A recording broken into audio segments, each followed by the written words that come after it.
Hey guys, PeeCarNoo here, bringing you guys another GTA 5 video, and in today's video we have a talk between the two fastest cars in the game.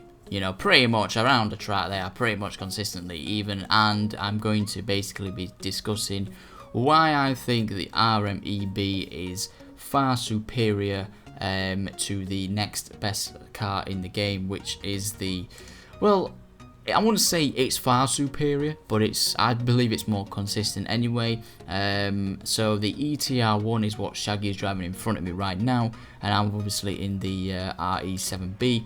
So the traction levels on the RE-7B are just mind-boggling. They're out of this world. You can take corners at ridiculous speeds, which no other car can take, as you can see here through these tighter, faster corners.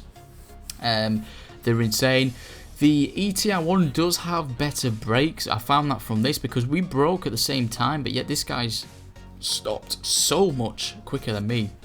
So that's something you've got to realise. The ETR1 does have slightly better brakes from that. Even when I was showcasing the video, the brakes were pretty much OP on that car. So, but yeah, the RB is just, it's so fast. It actually hurts to go around corners in this car.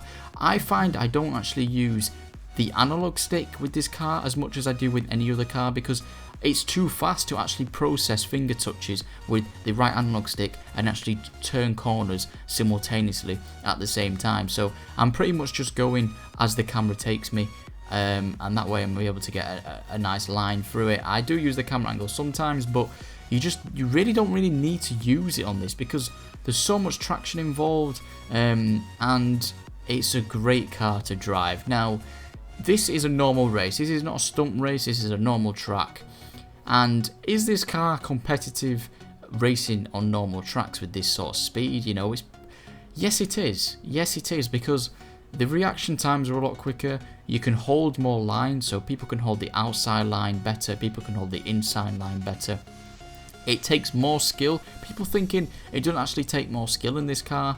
It actually does take more skill because you're going at such a fast rate that you need quick reaction times in order to get the best out of the car.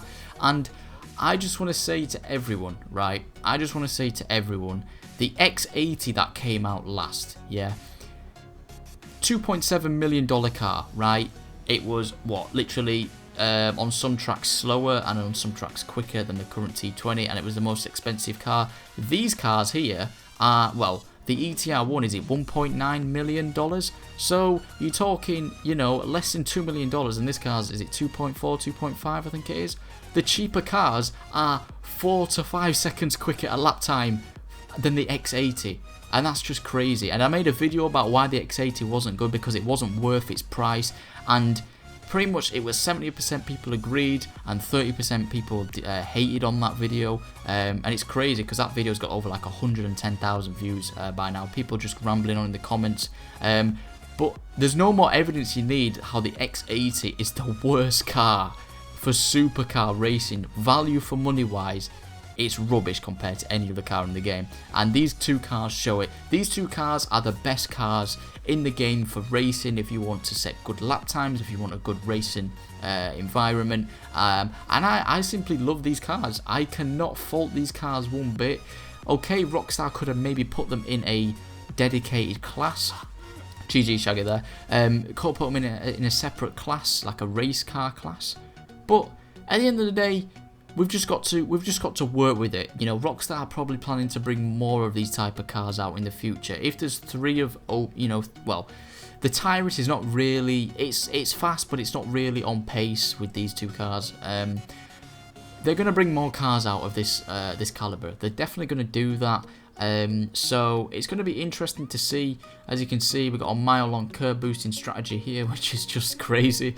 But I love this car. I love this car so much. I think when it first came out, I thought it's going to be a bit boring. You know, when I first saw videos and first tested it, I think, right, so you don't need to brake in this car. And to be fair, you don't need to brake in this car. I'm pretty much like nearly like 60-70% of the corners. But at the end of the day, it's so fast that it tests people's reactions, it tests people's limits. Like, it will step out if you push it too far, and when it does step out, you do die. As you can see, Shaggy didn't just crash into the wall, he literally barrel rolled over the pretty much nearly over the wall, and his race was ended because he's going that quick. So you've got to bear that in mind, guys. You've really got to bear that in mind, because it's just one of those things, and I can't wait for what Rockstar bring out next.